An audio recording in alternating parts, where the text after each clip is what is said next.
जी वाहिगुरु जी का खालसा वाहिगुरु जी की फतेह. वाहिगुरु जी का खालसा वाहिगुरु जी की फतेह. Thanks for joining me.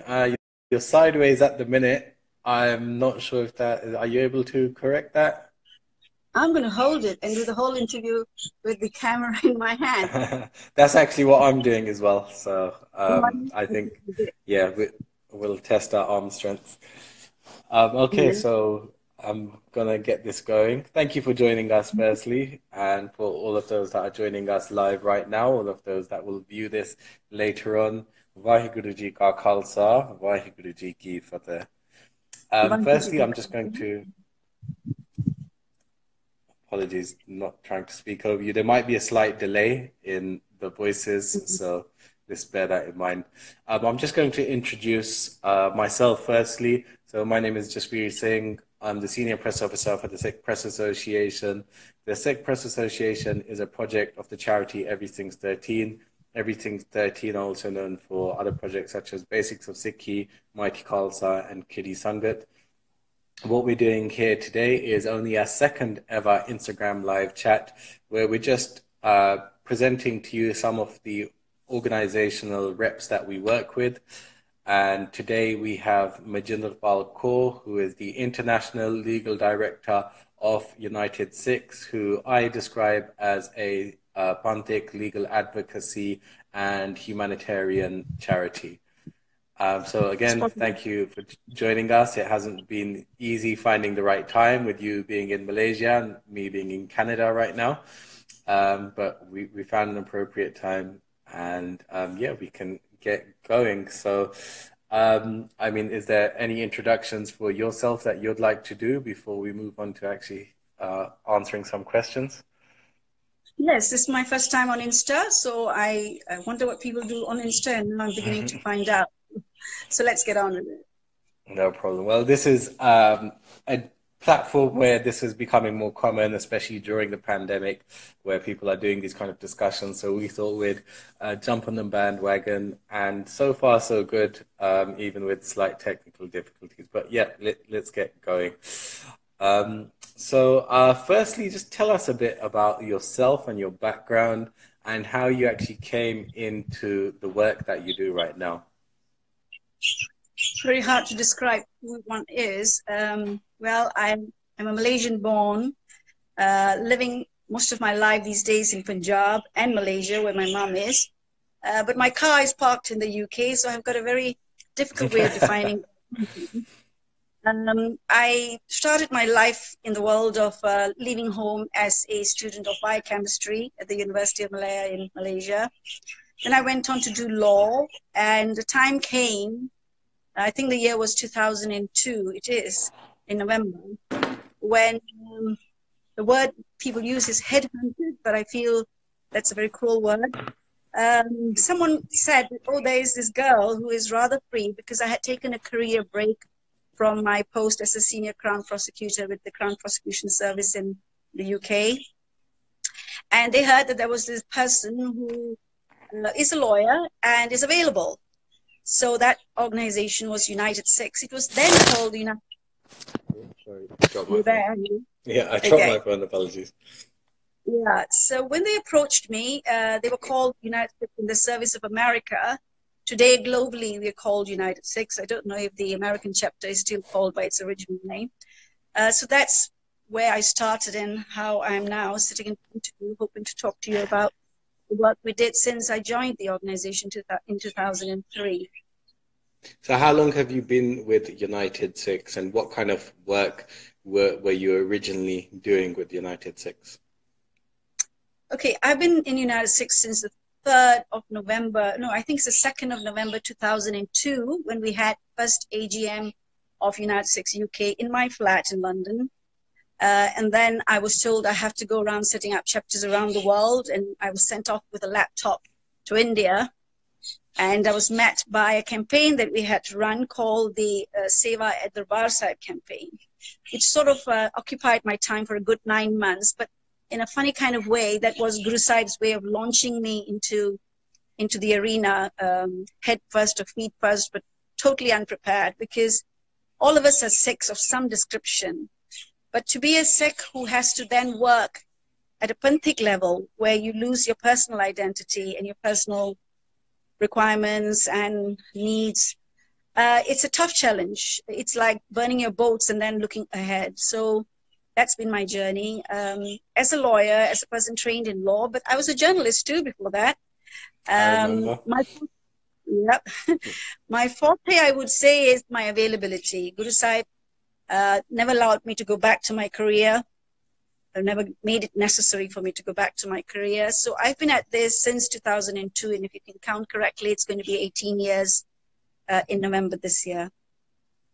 So I'm just going to elaborate on what I said about I remember. So when I started at the Sikh Press Association, I think it might have just been my second day as an official employee for the Sikh Press Association, after doing approximately 6 months plus of seva with the organization. Jugaraj Singh, the founder of the Sikh Press Association, insisted that I meet with yourself at Shepherd's Bush Gurdwara, and that's where we met and we had a discussion, and you kind of helped prepare me for the kind of work that we'd be doing and help advise us. So from that, I remember your media background as well. So we have felt that you were always a helpful voice in the background of what Sikh Press Association does.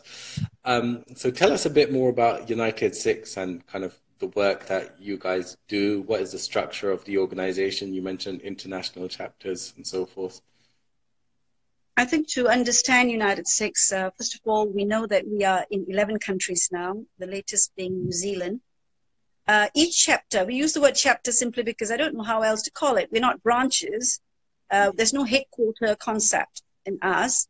Yes, it was founded in New York, but every entity, if I may use that word, is a separate legal entity. So United Sikhs in UK is registered in the UK with the Charity Commission. We are answerable to the UK board and the UK laws, both in terms of our finances as well as how we carry out our projects. And the various other entities, be it India, France, Belgium, Malaysia, Pakistan, Kenya, Canada, and USA, of course, they all registered as separate legal entities. So that's in terms of its structure. We were always, I would say because as a child grows up, there's always a desire, both on the side of the parents as well as the child, to find your own feet. So when I said we started off with a very single facility. We had one website, one Facebook, and of course Facebook came much later. But what we had in common was our mission statement. So I don't have it memorized to heart, but I remember when I had to frame it, we had to look ahead. And it was framed when we were only 2 chapters, USA and UK. So the order in which the chapters were made was out of necessity. So USA existed because they founded it. And then they came to me and said, would you set up a chapter in UK? Actually, they said to me, since you're so free, would you help us set up a chapter in the UK? So I thought it's paperwork and I will fill it for them. When after the AGM, Hardyal Singh, who is the founding director of United Sikhs in New York, he said, actually, we want you to run it. And I thought, that was a quick one. Within 2 months of that incident, I was already in India, in Punjab. Like I said, we ran the Seva campaign, which was a little digression, but a very important step towards my Panthic journey. And then we set up the chapter in India, followed by the chapter in France because of the turban issue, and then Belgium, and the other chapters came into place as and when we had humanitarian disaster missions.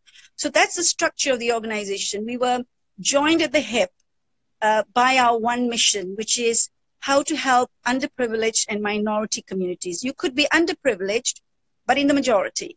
For example, a woman is usually, she has at least the same number of constituents as, say, a man, but she's not privileged in the workplace, in other rights. On the other hand, you have people who are minority, but have no rights. They may not be underprivileged in terms of their material position, but they have no rights because as minorities, the ballot box does not really belong to them. It is laws that are enacted by people who elect parliamentarians to form laws to protect minorities. So that was our mission statement. How do we help underprivileged and minority communities in various areas of work? So today we have 3 main areas of work. The first one is international civil and human rights, which is an area that I spend a lot of time in. The second one is humanitarian relief. So all the disaster zones, there are more than 40 that the organization has gone to. The third one is community empowerment and development, which is our education projects, our camps, our scholarships, and so on. A lot of work there. So from my perspective, I'm well aware of kind of, a lot of what United Sikhs do. Couple of examples. I remember the Sikh Press Association, we often get requests that are about supporting those in need within the Sikh community, but in areas where, that's not our role, that's not what we do. And one of those happened when a student in India emailed us saying that they weren't allowed to do their exam because whilst they were wearing their kakar, the kirpan specifically, and we put them in touch with yourself, and within 48 hours, I remember receiving an email back with a person saying, "Thank you so much. I'm now able, because of United Sikhs, I'm now able to take part in my exam." I've also seen, for example, Sun Kaur, who's a representative of United Sikhs, do a lot of great humanitarian work in the UK, transporting just, simple things like thousands of bottles of water around. And, we've both been involved in things where United Sikhs have helped put pressure on organizations to kind of recognize the card rights for Sikhs. But for yourself, what are kind of, you mentioned the turban rights in France, for example. What are some of the standout things you've been involved with whilst at United Sikhs? I would say if I told you what I'm doing this week, it'll summarize what I've been doing for the last 18 years. We had a call from Avirji, who is a volunteer with United Sikhs, but also helps out with the Sikh Helpline, which is a UK organization, as you know, run by Sukha Singh ji, that a mother of 3 girls, young girls, in Rochdale is asking for help because her 3 daughters are not being allowed to wear their kara. This is in the year 2019, October 2019. The mother finds out that for the last term or so that the kids were going to school, they were not telling their mom and dad, but that the school was making them remove their kara. Because they were young little girls, they felt intimidated, but not strong enough to say it out until either it popped out or the mom realized something was amiss and it came out that that's the case. Last week, because now we are in Sunday, so the week that went, United Sikhs engaged top law firms. It's a top solicitor firm. I don't want to name them yet because we haven't formalized some of the things in terms of press publicity. But an international law firm has taken up the case. The lawyers, the barristers are for Brick Court in London. And we filed the claim last week, and last Tuesday, Wednesday. So from a simple thing as a kara, in the UK, where we've had the Sarika Singh case in Wales a few years ago, yet at the practical level, Sikhs continue to have their children and their own kakars, the wearing of the kakars, challenged by employers, by schools, by security personnel, and so on and so forth. So like that, I would say I could do the globe and tell you that we've done cases in Australia, in Sweden. We are still in the middle of one in Sweden. Of course, France was the most celebrated case where we took the case to the United Nations. And whilst we had a so-called Pyrrhic victory, because the United Nations decisions are not binding in the same way as the European Court of Human Rights, France practically said, yes, we heard what the United Nations Human Rights Council has said, that Human Rights Committee has said that France violated Shingara Singh and all the other 2 litigants, Baba Ranjit Singh, and our third was a young man, Bikramjit Singh's rights by refusing to allow them to wear the turban. But they said, no, our laïcité, which is secularity in French, is more important to us than any decision of the UN Human Rights Committee. So the range of cases are tremendous. But what's most significant, and what I would like to ask and share, because it's the first time I've got the platform, thanks to you, Virji, that I'm not talking to a Sangat where I'm telling them about a particular case or doing some fundraising. I'm talking generally about what should the Sikh Fund's next steps be in making sure that we don't tackle our issues piecemeal. Of course, they crop up piecemeal. Yesterday, someone showed me a picture of Guru Nanak being used on some Facebook or TikTok or whatever it is in a degrading way. And the man was so, the PhD who sent it to me was so disturbed by it. And I knew it was very important to him, but I knew that I get this every day, every other day, if I'm exaggerating. So how do we handle that? Because they are almost run of the mill, but very important to the person who sent it to you and to the fund. And then again, we have complex issues like the issues in India of freedom of expression, of the rights of people like the beauty from Scotland, Jagga, you know? Jaggi. What's it? Jaggi. Jaggi, whose rights for the last more than 2 years have been about his fundamental rights. So how does the community then rise to that? So really, I was hoping this would be a dialogue with people voting in as the ideal interview should be, but I'm sure Facebook's limit, I beg your pardon, Insta's limitations being what they are, it's just you and me. But really, we cannot just leave it to Mejindarpal being available or some other person being available, because because you do media and you probably have better run at it, it's very difficult to set up something which is so well kitted that we have funds for it. For example, I would have loved to have 3-4 lawyers just in the UK, or even one just in the UK, very experienced, whom I don't have to train, who knows what the issues are in terms of religious freedom. The kind of lawyers I send our cases to now, like the case I just talked about, where we get sterling service, but I must be able to afford her or him. She will probably be paid at least 100,000 wherever else she was working, minimum. So why would she come to me for 20,000? And if you pay someone 20,000, how long would they last with you? And how much time do you have to train someone who only expects 20,000? So that's not the response. The Jewish community has had wonderful institutions set up for their advocacy.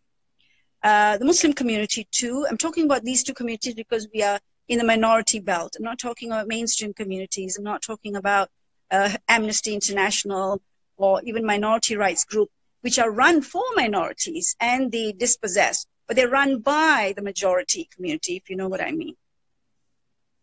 No, that makes a lot of sense in terms of kind of, the plan of how you would like the Sikh Qawm to work. And from my perspective as well, I can completely understand the position of kind of, let's not leave it to those that are doing it. Let's just help build on those structures and, trying to strengthen them.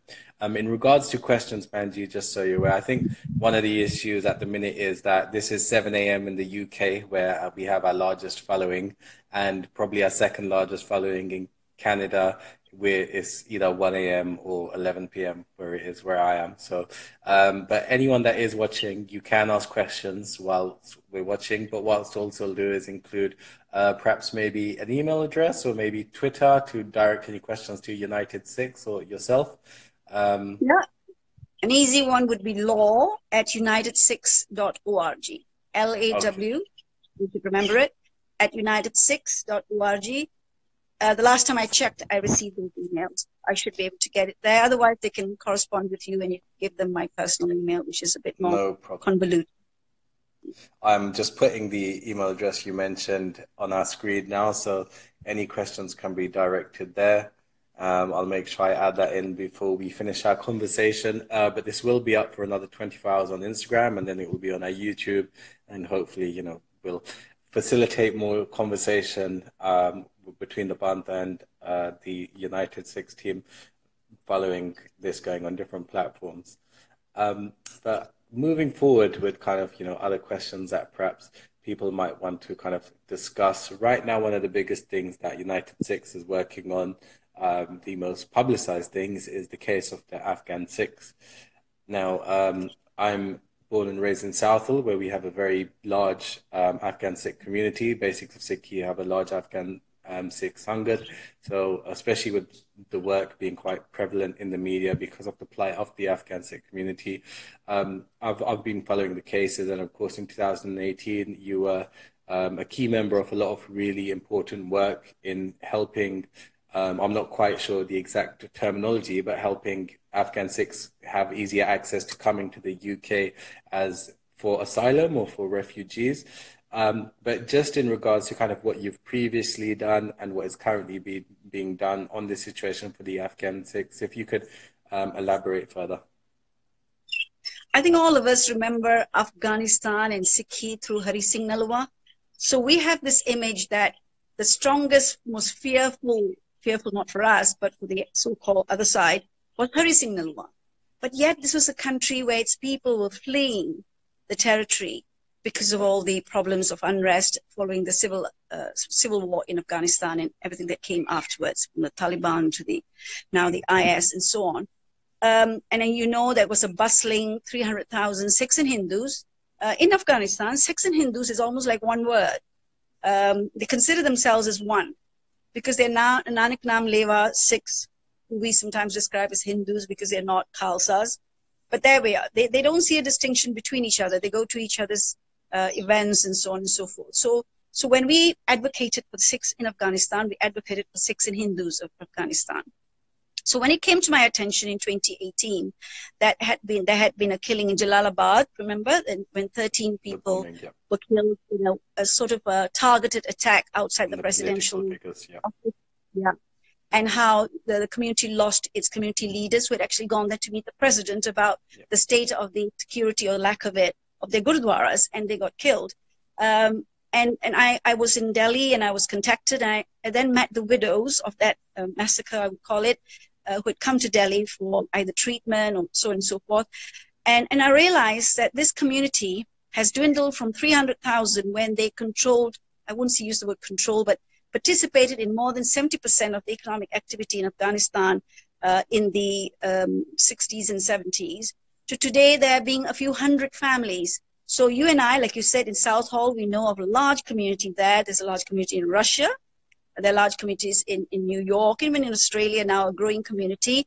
They've all come running away from that violence, the violence where we wish that we could put that fear of Hari Singh Nalwa back into that place. But right now, the fear the people have in that place is like the fear people had of Hari Singh Nalwa. It's very strange, but it's the same kind of fear, that it's an invincible terror in Afghanistan. As you know, the powers that be are pulling out of Afghanistan, and that's causing a lot of problems. So what we wanted to do was, how do we raise the profile of the Afghan Six? The Syrians got refuge under the, I think they were called the White Helmet Scheme or whatever in Canada, when they were sort of flown into Canada on a very emergency basis. How do we make people realize that the lives of the Afghan Six is no different from the risk the Syrians faced in Syria over that war? Then we realize it's because people don't even know about Sikhs in Afghanistan, Sikhs and Hindus in Afghanistan. To cut a very long story short, so we realized that what we needed to do was to raise the profile of the Sikhs and Hindus of Afghanistan at the UN. So I worked with a council from Australia, Panji Ishita Kaur, who actually did some pro bono work for us in an ongoing helmet issue in Sydney. So she helped me go through my paperwork, because we had a week to turn over a position paper. We lodged a statement at the UN Human Rights Council's sitting in the year 2018. I think it's the 39th sitting. And we made an oral statement. So that's all on our website. You can check it out. And if it's not there, you can contact me and I can give you about it.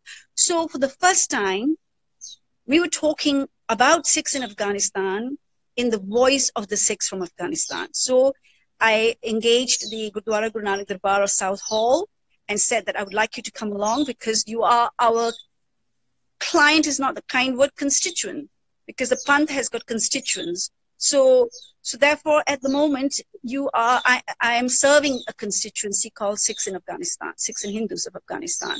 So we went there, we had meetings with the ambassador of Afghanistan, and just to illustrate how little people know about Sikhs in Afghanistan, that ambassador, a lovely woman, said, yes, when I was schooling, there was this girl, and I don't know, she was a Hindu girl or an Indian girl. Because in Afghanistan, Sikhs and Hindus are referred to as Indian in the Afghan language, and I can't repeat it because I don't know exactly what the word is.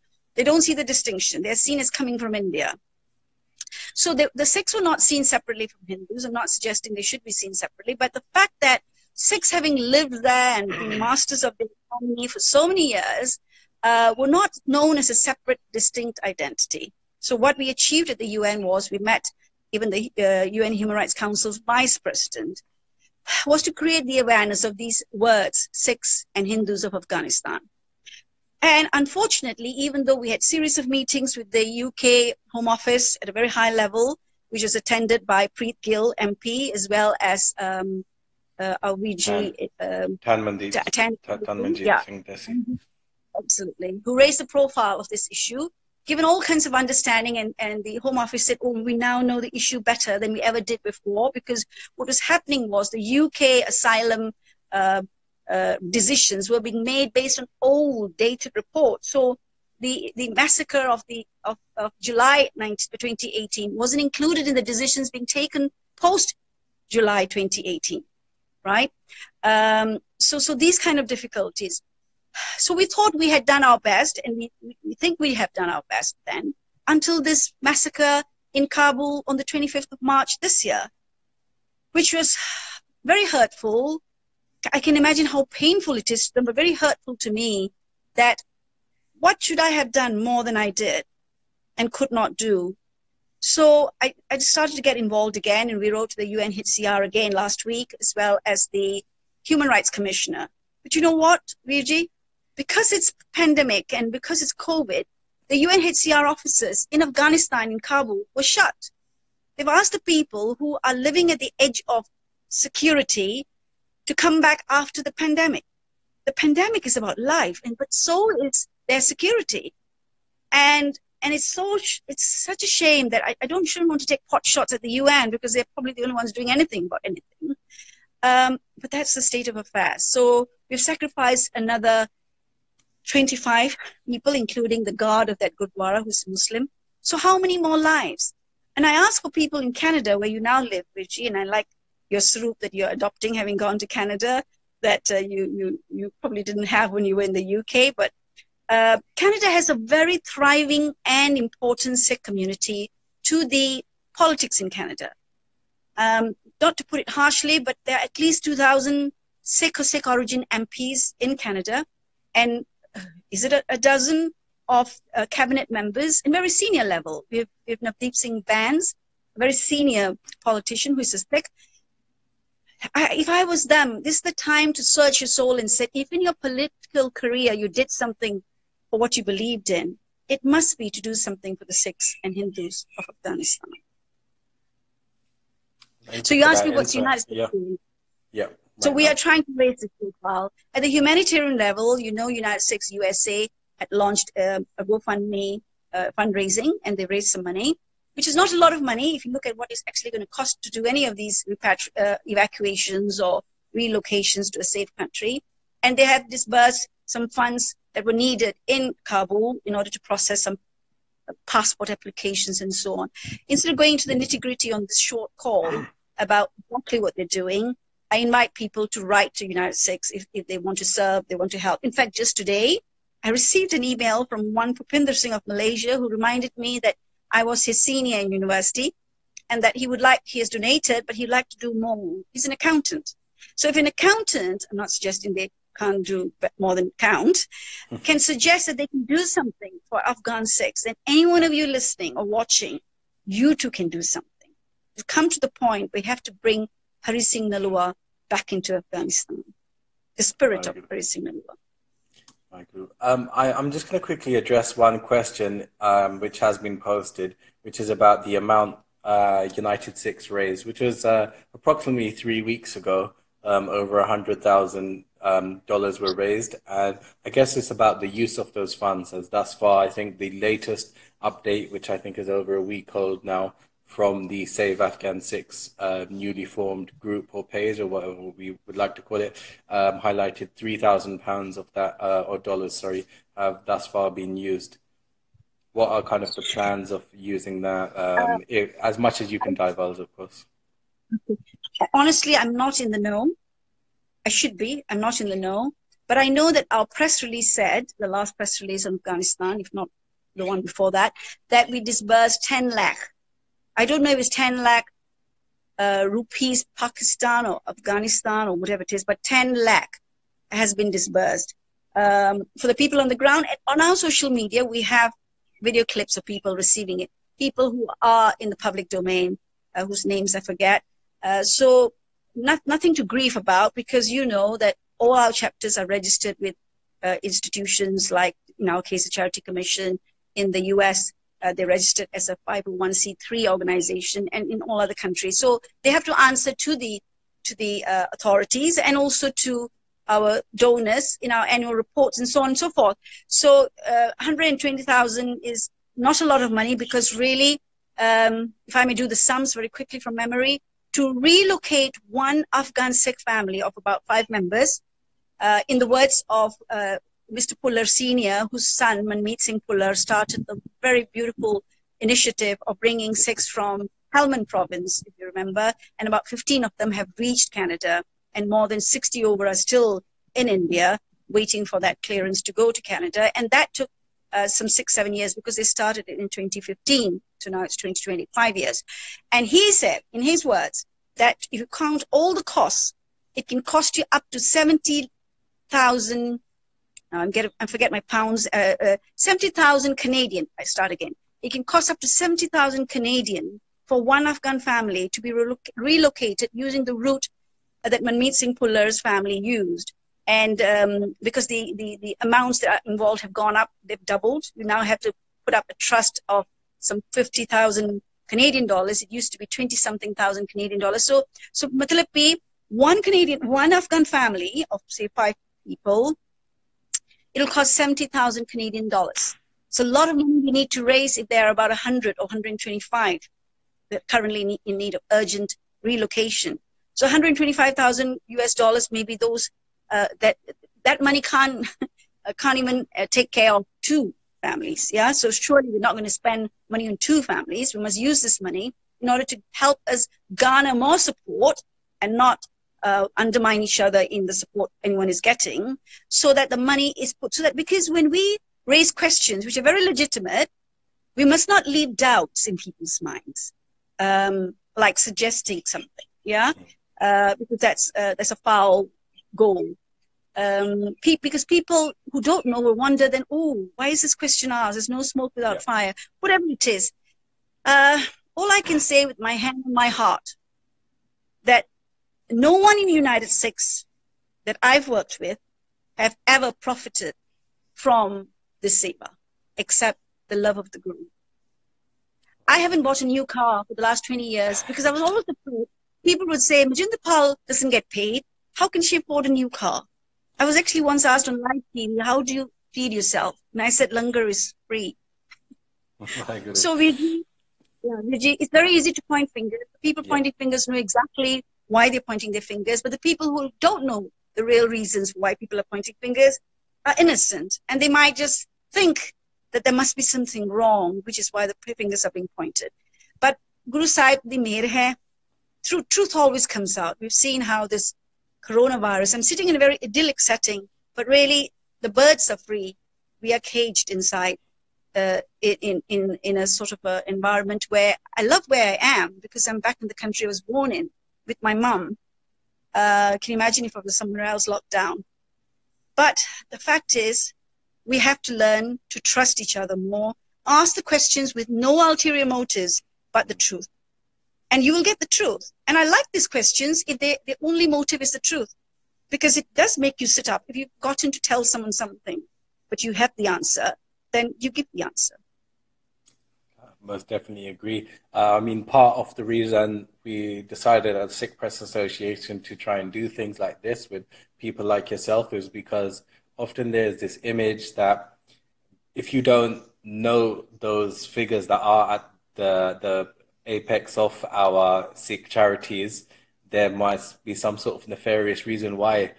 Because I think there's a lot of people, I think Ravi Singh's a great example, he's very active on social media, but I would say the majority of those that work behind the scenes for Sikh charities, they're not so inclined to, present themselves in a certain way, to be so public. So I think sometimes, the Sikh Press Association, we have to give people a nudge to say, sometimes take a platform so Sangat can get to know those behind our organizations a bit better.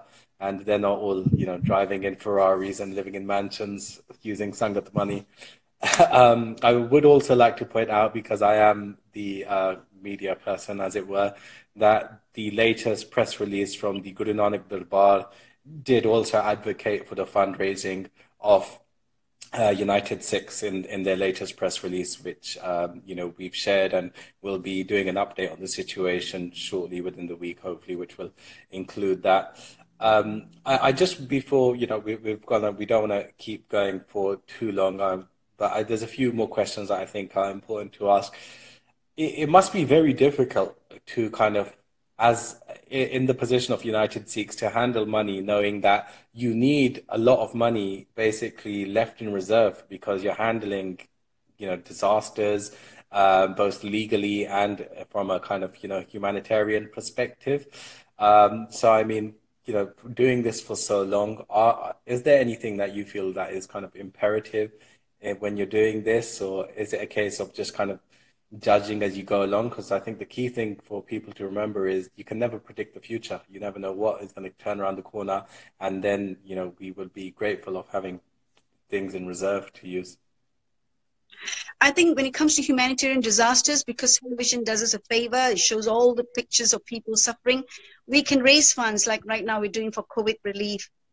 In fact, just yesterday, Virji from Kashmir, he's a journalist, he contacted me. He said, I saw your post about funds being raised on GoFundMe for daily wage earners in India. Would you help the Sikhs of Kashmir? I said, of course. So how did they come in contact with us? Because we were raising funds. So, and of course, we're going to be assisting those families because they are in far-flung areas of Kashmir. And of course, we will not only help Sikhs, whoever comes by in that route that we are on will be helped. But I want to say this to you. You talk about corpus of funds, which must be the only way forward. If you look at all the great endowment funds that the Jews have access to, they're not based on one donor giving, a little something in their will, which we don't even do, by the way. We really need to look for a solution. Guru Sahib gave us the golak. You can't replace that in terms of its greatness. We all know how people blame people who run these golaks and how the money gets spent. If I don't want to go into the realm of is it being abused, I would say it's not being spent on things like education. They might have opened a school, but I'm not talking about that. Or advocacy, or disaster relief. They're being spent in doing good job at the Gurdwara, good langars, good buildings. But is there an education fund for every Gurdwara? Is there an advocacy fund for every Gurdwara? So that organizations like United Sikhs. Now, if I have a case like this girl, this lady, Gurmeet Kaur is her name. I told her that I was raising her case in today's interview, and I sort of did her nod, and she said, yes, please do. Now, her story is so touching, because we don't have time, I can't go into it, about how she stood for her children's right to wear the kara, and how almost at the last minute she wondered whether she could stand any longer, because we couldn't find counsel who would do it pro bono, because they couldn't afford it. United Sikhs has no reserve funds to put into advocacy. But Guru Sahib has blessed the community. I would say the community, because they are the beneficiaries. For the last few years, I've identified 2 or 3 top advocacy networking organizations, if I may use that word to describe them. They are associations who help you obtain top-class lawyers. Like I said, this firm that is doing this case, the Kara case, they're in the top 5 law firms in the world. It's commercial set, but they're doing this pro bono. So, if you're a good lawyer from Harvard or Oxford, you can get a brief of any case and you can be on top of it, yeah? They learned about Sikhi and the Kara and why we're prepared perhaps to wear a band over the Kara during PE, but not all the time, and why that would be bad if a child of such a young age is made to wear a band that looks like a bandage, and how she would be bullied. They were sensitized to that, even though they were top commercial lawyers. So I have that facility in that whenever I'm in this position, I write to that association and they provide me the lawyers, but not all the time. I get lucky depending on the kind of case that, it is, and the interest of that law firm and somebody in that law firm. But all Gurdwaras must have an advocacy fund, not about suits between each other, I'm sorry. It's about when their constituent Sangat has an issue, like the Rochdale Gurdwara, I don't know if there's one there, should have been the place this Penji could have gone to, right? But instead, like I was trying to say, Sikh Helpline came into the picture. And then the Sikh Helplines, Inderjeet Singh from Manchester, one of our Sevadars as well, contacted me and said, Penji, can we help? When he asked me, I'm trying to remember, I was in India, I think. I'm now in Malaysia. So you could be anywhere doing this advocacy, but it only works because there's someone full-time like me. In this case, I'm not costing the organization any money, but when I go one day, I'll go, surely there must be funds in place to hire people like me. Not looking for a job here. It's not a job application. So that the pant can be served by the best. No, I'm not saying I'm the best. That the facility must be there. We mustn't rely on some top law firm feeling sorry for Sikhs who can't wear their kara. Sometimes it makes me cry. That we've got top lawyers, Sikh lawyers. But I don't know how to connect with them. Because maybe if they went to their Gurudwara, and I'm sure they do at least for Saki, there was an advocacy fund or committee, they could have volunteered and I could have known about them. Apart from Ishika Penji in Sydney, who's a very good lawyer, I'm sorry if I'm going to miss anyone out, all the lawyers have had to engage non-Sikhs through top law firms through that facility I talked about. So we have to resource this service to the fund. Well, some good news you might not have seen in our comments. Somebody has just stated they're a lawyer that does pro bono work for good causes, and I've just passed them your email in the comments. So yeah, hopefully, we can get the ball rolling on, again, what I touched on earlier about strengthening our organizations that we see doing kind of, good work or work that at least needs to be repeated elsewhere. I'm going to move forward because there's so much that we could talk about and, there's limited time. Just quickly on the current situation that we're facing, which is kind of unprecedented for all of us. How have you seen the Sikh community deal with the challenges of the COVID-19 pandemic? And what are your thoughts on kind of the actions that we're seeing around the world, which United Sikhs have been kind of very heavily involved in? One of the standout cases, acts of seva, if you will, at the minute is the 30,000 meals created in one day in New York by United Sikhs. So what are your thoughts on the kind of reaction, the Sikh community reaction to what's going on right now? I think we know that Sikhs have always fought for others, whether it was wars or whether it was battles. And often despite danger to themselves, right? War is always danger to yourself. So COVID kills like the bullet kills. And I've seen in terms of, I'm not advocating this, in terms of how langar has been served in sometimes conditions which are not good for social distancing. It's difficult to serve langar without people crowding around you. So it's been a challenge. I think kudos to the Gurdwaras and the Sikh organizations that continue to remember that people who die of hunger will also die, as would the people who have COVID. So, but because society, this is not the platform to discuss COVID, because I would love to talk about what COVID has done to the world. It's shaken the powerful like Trump, who continue to deny the truth of COVID. The powerful like Boris, who had to be taken ill to understand what others are experiencing. I'm sure Mr. Modi in India have seen the truth of what his people are going through, or should will see that, because the figures are rising, that we've been brought down to our knees. So the Sikh Panth could not just have sat there and done nothing. Yes, the Gurdwaras are shut. Yes, memorial services are taking place in very saddening circumstances. A lot of people we're losing, especially in the UK, are Sevadar known to the Sangat. And I don't want to speculate as to how they picked up the virus and whether whilst we matha take it happens or serve prashad. All that dialogue is not necessary to be had here. But in the Western world, Sikhs are doing much better. I fear for the Sikhs in Punjab. I think you read somewhere, I think it was my post that I shared, there are 200, actually it's gone up to 400, it may have gone up again, ventilators in the whole of Punjab, but predominantly in the private sector. I know that there's talk that ventilators actually kill, so we don't even want to go down that route. So what I'm saying is, people sitting in their living rooms and isolated in UK, please stay alive. to the needs of people in Punjab and anywhere in India, because India is a large country to now face what might go into community infection. India hasn't been touched with community infection yet. I was talking to some very senior civil servants in Punjab. They are preparing for COVID care centers of 300 to 1,000 beds, because all isolation will not be at home, will be at these centers. So all of those who are donating for langar and ration, hold your money, because more needs to be spent when these COVID care centers will need to be equipped, from the sabban to the towel to the blankets, because their family will not be able to visit them. So in the West, if you think you had a hard time, can you imagine what they're going to go through in Punjab or any part of India?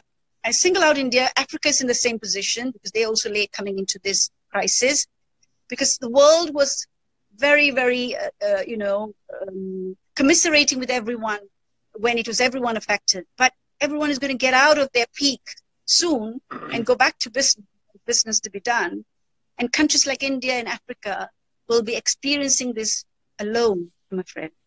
So it's time to return to the Sikh spirit of saying that we will have to be there for the people, even if it means sacrificing our lives, because that's what the Gurus did.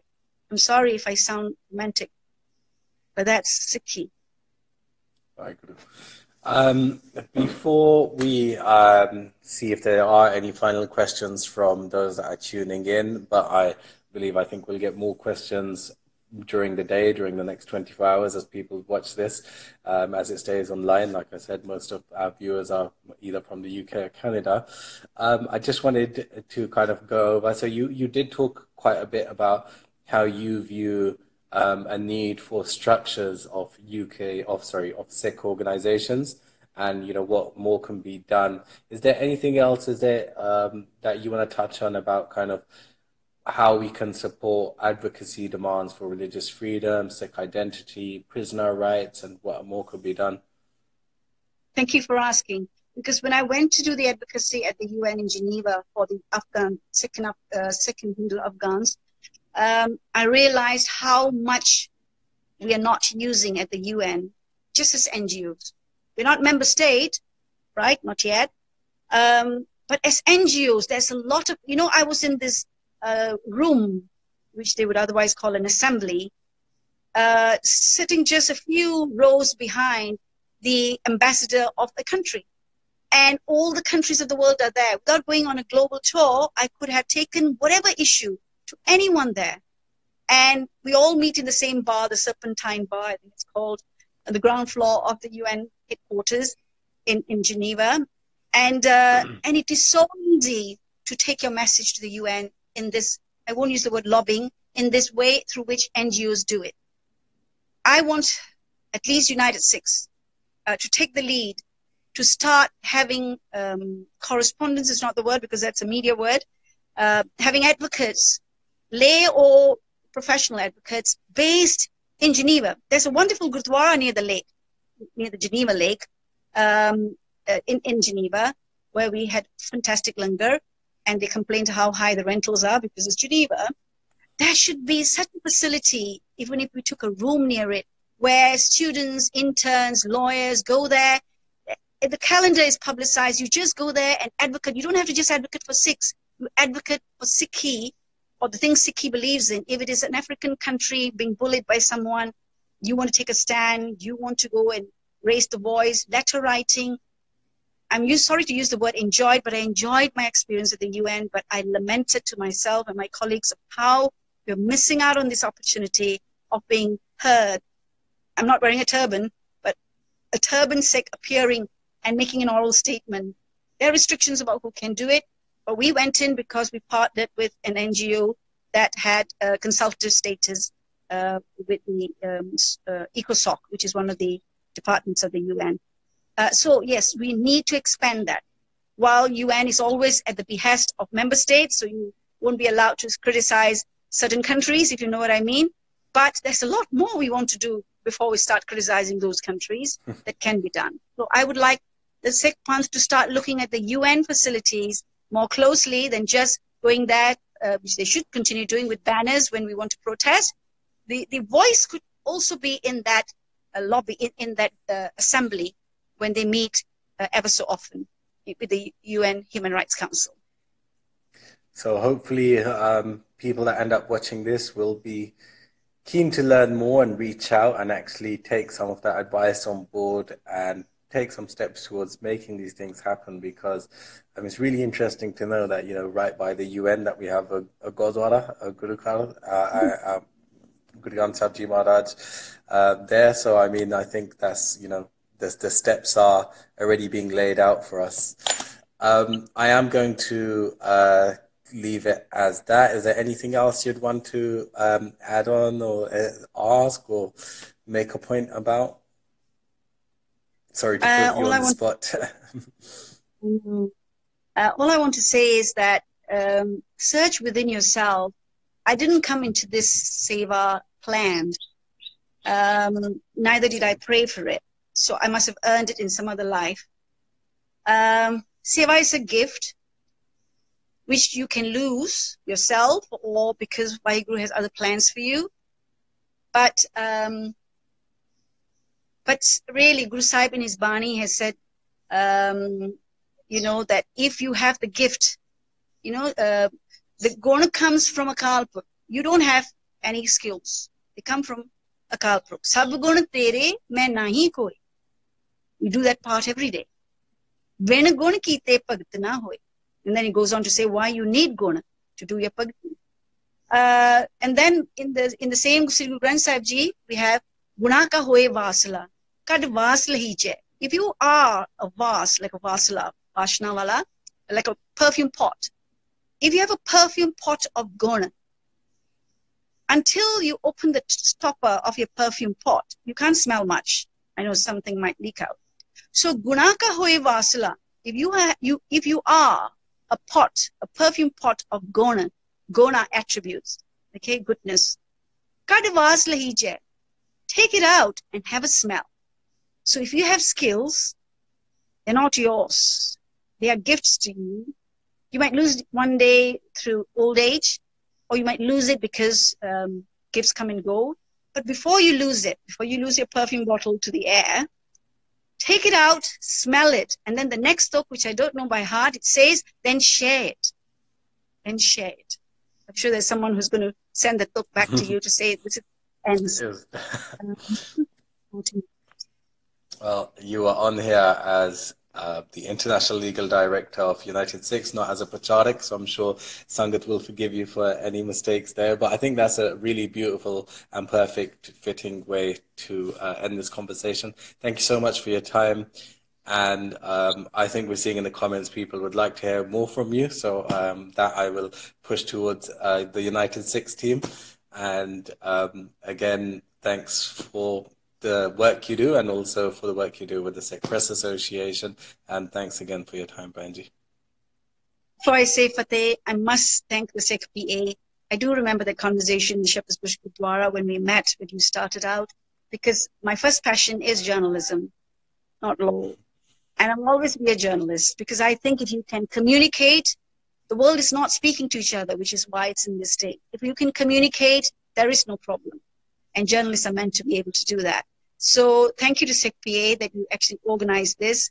Yes, I was getting bored sitting at home, but there was a lot of work to do. But this is a nice trip out. And yes, so Sikh PA, this is another thing I would like you to develop, is you need to get international as well, because the Sikh Panth needs organizations like the Sikh PA. Let's hope that Sikh PA excels, and if somebody wants to compete with you is another matter. But let's give all the support to organizations like you, Sikh PA, because you bring out voice. We give the voice, or we are the voice. I don't know what words to use. We are the words, you are the voice, if I may be poetic. Thank you. Appreciate it.